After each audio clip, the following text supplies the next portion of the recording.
Praise the Lord. Lórúkọ Olúwa yóò dára fún yín. Ẹ ó rí ìrànlọ́wọ́. Ẹ káàbọ̀ padà sínú ẹ̀kọ́ tuntun ti àkọ́kọ́ ti ọdún yìí. Olúwa rán mi sí yín. Àkórí ọ̀rọ̀ Ọlọ́run tó fún wa lénìí ni ẹ jáde kúrò láàrin wọn. Hallelujah. Olúwa rán mi sí yín. Ó ní jáde kúrò láàrin wọn. Àwọn wo? Àwọn tó bá rìn lọ́dún tó kọjá tí ò gbé ọ. Àwọn ènìyàn tó rìn lọ́dún kọjá, àwọn societies tó belong lọ́dún tó kọjá tí ò gbé ọ. Jáde kúrò ńbẹ̀. When you are doing things the same way, you actually get the same result. Some people will blame pastors, they blame their church for nítorí pé àdúrà wọn gbà bóyá wọn ń pèrè nǹkan lọ́wọ́. But when you decided to do something the same way, every day, every time, every year, you are going to get the same results. Now jáde kúrò láàrin wọn, irú ènìyàn wo ló bá rìnrìn àjò? Àwọn olóyìnbó wọ́n ní show me your friend and I will tell you you are. Irú ibi tó wá belong sí, ẹni ó sọ ibi tí ìrìn àjò rẹ máa yọrí sí.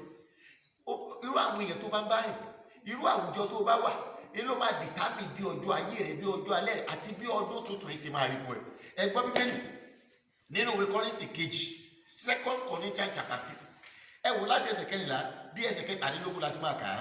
Bíbélì wípé ẹ má ṣe fi àìdọ́gba dàpọ̀ pẹ̀lú àwọn aláìgbàgbọ́.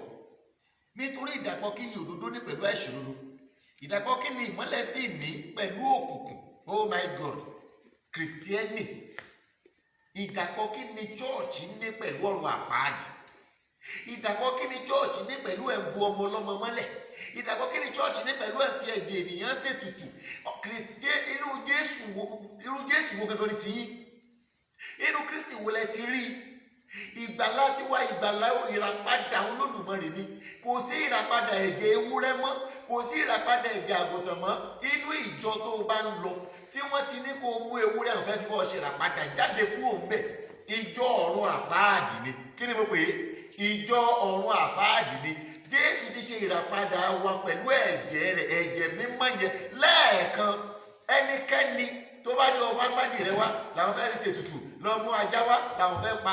Ìjọ ọ̀run àpáàdì ni. Ẹ jáde kúrò ńbẹ̀. Gbọ́ mi dáadáa, tó o bá déjọba ọ̀run, ṣe excuse tó mọ̀ sọ ni pé wọn ò sọ fún mi ní ìlú ẹ̀mọ̀. O gbọ́ o mọ̀ etí rẹ ò di iyì rẹ sí, tí ìrè ò bá wá sílẹ̀ jẹ́ kí iyì rẹ sí báyìí. Bíbélì wípé ẹ má fi àìdọ́gba.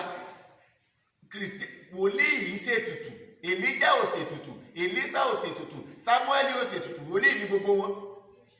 Nínú Bíbélì kò sí wòlíì tí máa lọ gbẹ́bọ, kò sí wòlíì tí máa lọ ṣètùtù, kò sí wòlíì tí máa mú yẹn lórí ta lọ wẹ̀. Ète ni, kò ń ṣe ètò Ọlọ́run nìyẹn. Wòlíì máa gbọ́ ìran direct láti Ọlọ́run ni. Solution rẹ̀ jẹ́ máa jẹ́ èyí tó bá ètò Ọlọ́run mu. Solution rẹ̀ máa jẹ́ èyí tó bá ikú àtàjíǹde mu.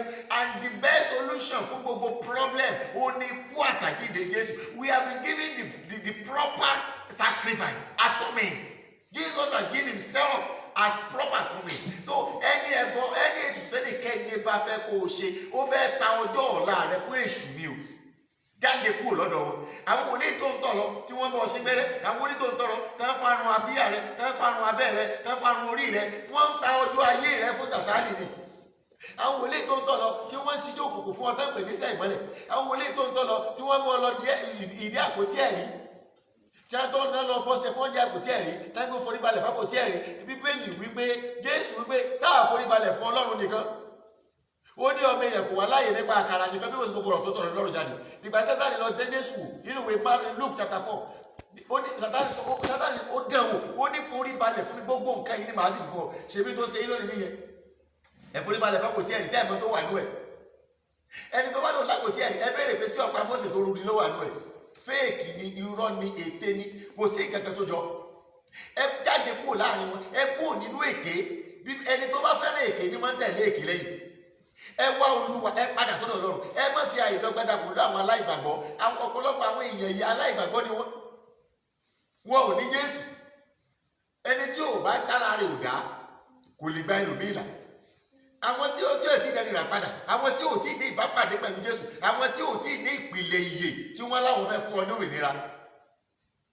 Bíbélì wá sọ fún wa, ó ní bí ọmọ sọ yín di òmìnira, ẹ̀ẹ́dì òmìnira ní tòótọ́, òmìnira kan tó wà nínú Kristi ló ti lè rí. Ẹ gbọ́ dáadáa, ẹ má fi àìdọ́gba dàpọ̀ pẹ̀lú àwọn aláìgbàgbọ́.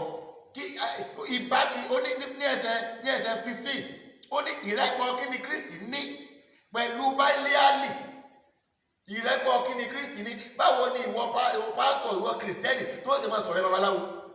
Irú àwùjọ tó wà yìí sáwùjọ tó mú ògo Ọlọ́run dání ni. Ṣé o ti ta ọ̀la rẹ fún èṣù báyìí? Ṣé o ti ta ẹ̀mí rẹ fún èṣù báyìí? Ṣé o ti ta second life rẹ fún èṣù báyìí? Lórúkọ bẹ́ẹ̀ lọ chọ́ọ̀chì lọ chọ́ọ̀chì. Lórúkọ bẹ́ẹ̀ lọ ọ̀dọ̀ àfáà. Ṣé wọn ò tí ì tọwọ́ yín bọnú ìmùlẹ̀? Ṣé wọn ò tí ì mú àwọn ìrìn àjò tó lè jẹ́ kẹ́ ẹ sọ ọ̀la yín nù? Ṣé wọn ò tí ì lò ọ́ níbi tó ti fẹ̀ yín lélẹ̀ káàkiri? Ṣé ayé rẹ̀ ò tí ì bàjẹ́ nítorí pé òun wá ayé? Ìrẹ́pọ̀ kí ni ọmọ Ọlọ́run rí pẹ̀lú àwọn ọmọ Bélíálì? Bóòlù ọmọ Ọlọ́run ó ṣe máa gẹ bẹ́ẹ̀ tí ó máa gẹ stáì oríṣiríṣi? Bóòlù ọmọ Ọlọ́run obìnrin ó ṣe bóra tí ó máa lumú, tí ó lo etí bíi 15, tí ó máa wọ ṣòkòtò, tó máa ta ọjọ́ ọ̀la rẹ fún Sátánì? Ẹ jáde kó àwọn bad companies tẹ́ bá kó, àwọn irúfẹ́ èèyàn tẹ́ bá kó, tí wọ́n mú ìrìnàjò lé káàkiri, tí wọ́n mú ìrìnàjò tí ò bá gbàgbọ́ mu, ẹ jáde kó láàrin wọn. Òrìṣà bó ò bá lè gbèmí ní Yorùbá wí, wọ́n ní ṣe bí wò ṣe bá mi. When anybody can give you life, why do you surrender your life to them? Ẹ tí ò lè fún ọ láyé, báwo ló ṣe surrender ayé rẹ fún? Sọ́ọ̀mù pé ẹ tí ò lè fún ọ láyé ọba ayé rẹ jẹ ni. Lórúkọ Jésù ẹnìkan gbọ́ mi, ayé rẹ ò ní bàjẹ́. Ẹ jáde kúrò láàrin wọn, ẹ má bá wọn kẹ́gbẹ́, ẹ má bá wọn rìnrìn àjò. Àwọn kìrìsìtẹ́nì aláwo, ẹ má bá wọn rìnrìn àjò. Chọ́ọ̀chì tó o bá lọ tán ni o wá sí pẹ́rẹ́, chọ́ọ̀chì tó o bá lọ tán lé tutù làwọn bọ̀ sí, chọ́ọ̀chì tó o bá lọ tán lé irun abẹ́rẹ́ làwọn máa fá, irun orí làwọn máa fá, odidi èèyàn ní kọ́ lọ mú wá. Ẹ jáde kúrò, ẹ má ta ọ̀la, ẹ gbọ́ mi sà. Ẹnikẹ́ni ò lè bá Séráfù jẹ́, ẹnikẹ́ni ò lè bá Kristi jẹ́. Kristi jẹ́ olódodo, kò sì lè dínà ara rẹ̀. Ìjọ Séráfù ẹnìkan ò lè bá jẹ́, ìjọ CAC ẹnìkan ò lè bá jẹ́, ìjọ Rìdíìmù ẹnìkan ò lè bá jẹ́. Afẹ́ tí ò bàbá yí ara rẹ̀ jẹ́, nítorí pé a ò pín Kristi, denomination la pín.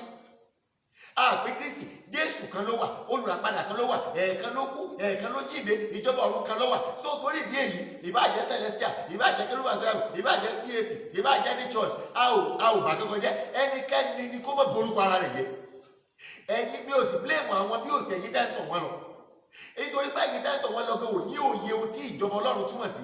Ẹ mọ Ọlọ́run tẹ́ fẹ́ lọ bá. Ohun tí wọ́n fi lọ yìí náà lẹ́gbà. Olúwa ní kí n sọ fún ọ, irú ìjọ wo ló lọ jáde kúrò láàrin wọn? Irú ènìyàn wo ló bá kẹ́gbẹ́ pọ̀ jáde kúrò láàrin wọn? Relationship tó wà, o ò tí ì wọlé ọkọ, wọn ò tí ì fà ọ́ fún oníyàwó ti fẹ́ lù ọ́ pa. Dojúmọ́ nígbà olójú ti gbá ọ nímú jáde. 2020 la wà yìí. Reshape your life. Tún ayé rẹ restructure. Jókòó ṣe àṣàrò nínú ayé rẹ. Ṣé bó ṣe máa bá lọ rè? Gbogbo owó ọjà rẹ ló ti fi sọ sí àdúrà tán. Gbogbo owó ọjà rẹ ló ti fi ṣe tutù tán. Gbogbo ọjà rẹ láti bọ́ ọ̀fẹ́ lágbára tí wọ́n fi ra owó tán. Ọjọ́ wo ló gbọ̀n báyìí? Ọjọ́ wo ni iyì yóò sí báyìí?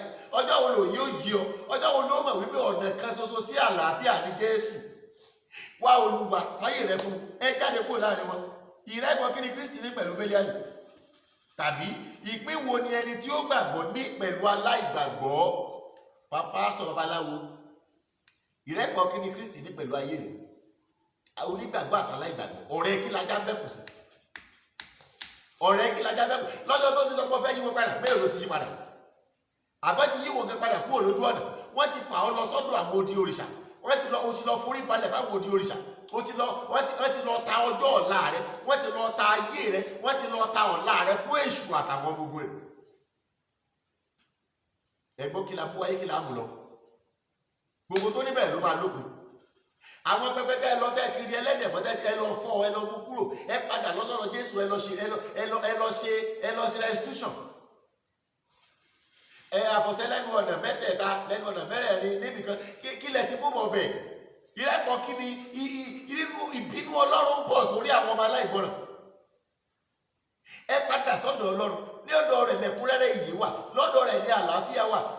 Àwọn tó ń bọ́ bá ti sọ dòmìnira ti dòmìnira ní tòótọ́. Gbàtí wá wù wọn náà máa sùn, gbàtí wá wù wọn náà máa jẹun, gbàtí wá wù wọn náà máa jáde. Èṣù kan náà máa dictate yọ tó gbọ́dọ̀ jáde. Èṣù kan náà máa dictate time tó gbọ́dọ̀ sùn. Because I'm a liberty. I have my liberty in Christ. Mo ti ní òmìnira mi nínú Jésù. I can do all things in Christ who strengthen me. Ọlọ́run tó fún mi lágbára. Ẹ lọ gbàgbára ìríran lọ́dọ̀ òkùnkùn. Ẹ lọ gbàgbára ìríran lọ́dọ̀ àwọn àjẹ́. Ẹ fi ṣiṣẹ́ Olúwa. Ẹ jáde kúrò láàrin wọn 2020. Ẹ padà sọ́dọ̀ Ọlọ́run. Ẹ wá bá Ọlọ́run ṣe ìjíròrò. Ìwé Àìsáyà orí kìíní ẹsẹ̀ 18. Ó ní ẹ wá ná, ẹ jẹ́ ká sọ àsọyé pọ̀. Ó ní bí ẹ̀ṣẹ̀ yín bá pọ́n bí àlá ni wọ́n fún mi sínú.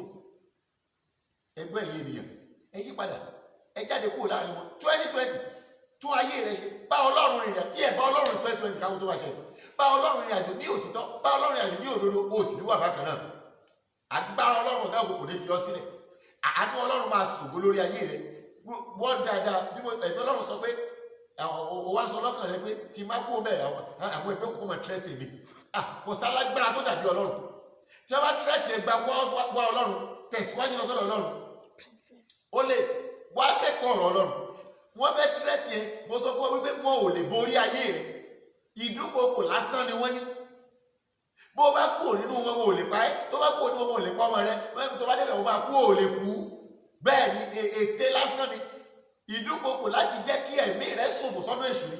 Ìwọ jáde kúrò nínú ẹgbẹ́ àwọn yẹn, ìwọ jáde kúrò nínú ẹgbẹ́ ìmùlẹ̀ yẹn, ìwọ jáde kúrò nínú àwọn ẹgbẹ́ òkùnkùn tó wà, kó wá sọ́dọ̀ Ọlọ́run. Jẹ́kẹ́ tírẹ̀tì ẹ, tí wọ́n bá tírẹ̀tì ẹ, Ọlọ́run máa jà fún ẹ. Tí wọ́n bá tírẹ̀tì ẹ, Ọlọ́run máa borí wọn. Tí wọ́n bá tírẹ̀tì ẹ, Ọlọ́run máa kọjú ìjà sí wọn. Sọ pé ò ṣe mọ́. Tell them you are no more interested, that Jesus has saved you. O lè gbọ́wọ́ ọ̀tún ẹ̀sùn kò kúnlẹ̀ ibi tó wà bí Olúwa, mo gbọ́rọ̀ rẹ̀ ẹ̀rù sì bà mí. Ọlọ́run fàánú dáríjì mi. Ìgbà ìmọ̀ ni mo ṣe. Olúwa gbà mí. Lọ sí ìjọ tó bá súnmọ́ bèbèrè níbi tí wọ́n ti sọ̀rọ̀ Ọlọ́run ni o. Go to any pastor around you that have the real word of God. Confess your sin to them. Mo believe they will pray with you. Wọ́n fà ọ́ mọ́ra tó rò pé tó bá lọ jẹ́wọ́ wọ́n mọ̀ fi ọ́ sí ẹ̀yẹ, wọ́n ò lè fi ọ́ sí ẹ̀yẹ because ó yé wọn dáadáa. Go to those pastors. Àwọn tó súnmọ́ tó wà nítòsí ibi tó wà yẹn, Èkó ló ti wò mí, Amẹ́ríkà ló ti wò mí, London ló ti wò mí. Dandan kọ́ ni kò wá mi wá. Lọ sọ́dọ̀ àwọn pásítọ̀ tó súnmọ́ àwọn tó ní gbóná tó ní ọ̀rọ̀ Ọlọ́run nú. Confess ẹ̀ṣẹ̀ rẹ, fàyè rẹ fún Jésù lọ́dọ̀ wọn. They will pray with you. Ọ̀nà kan náà lájọ́ ń tọ̀ lọ sọ̀rọ̀. A ó sì délé sí mi, ó sì di òmìnira. Ọ̀run dẹ̀ máa gbà ọ́, ó sì wà bákan náà. Bẹ́ẹ̀ ló sì máa rí. Jésù Olúwa wa. Orúkọ èmi tó bá sọ̀rọ̀ ni Reverend Prince Evangelist Prophet S.A. Adeleke. Ọmọ ẹ̀mí gbogbo èèyàn pè mí láti inú ìjọ The Truth Way of God Evangelical Ministry of C&S Church. Àgbàlá ẹ̀mí mímọ́ Ìkirè la wà ní Ọ̀ṣun State. Behind Grace Sawmill. Ẹnikẹ́ni tó bá ti débẹ̀ sọ pé chọ́ọ̀chì ọ̀nà òtítọ́ lórí ọ̀nà òtítọ́ tàbí chọ́ọ̀chì bàbá wa wòlíì ọmọ ẹ̀mí wọn á mú ẹni chọ́ọ̀chì wa. You can worship with us. Lọ́jọ́ Sunday aago 8 àbọ̀ làwọn bẹ̀rẹ̀ ilé ẹ̀kọ́ ọjọ́ ìsinmi wa. A sì parí abẹ̀rẹ̀ ìṣòwò láago 10 parí láago 1.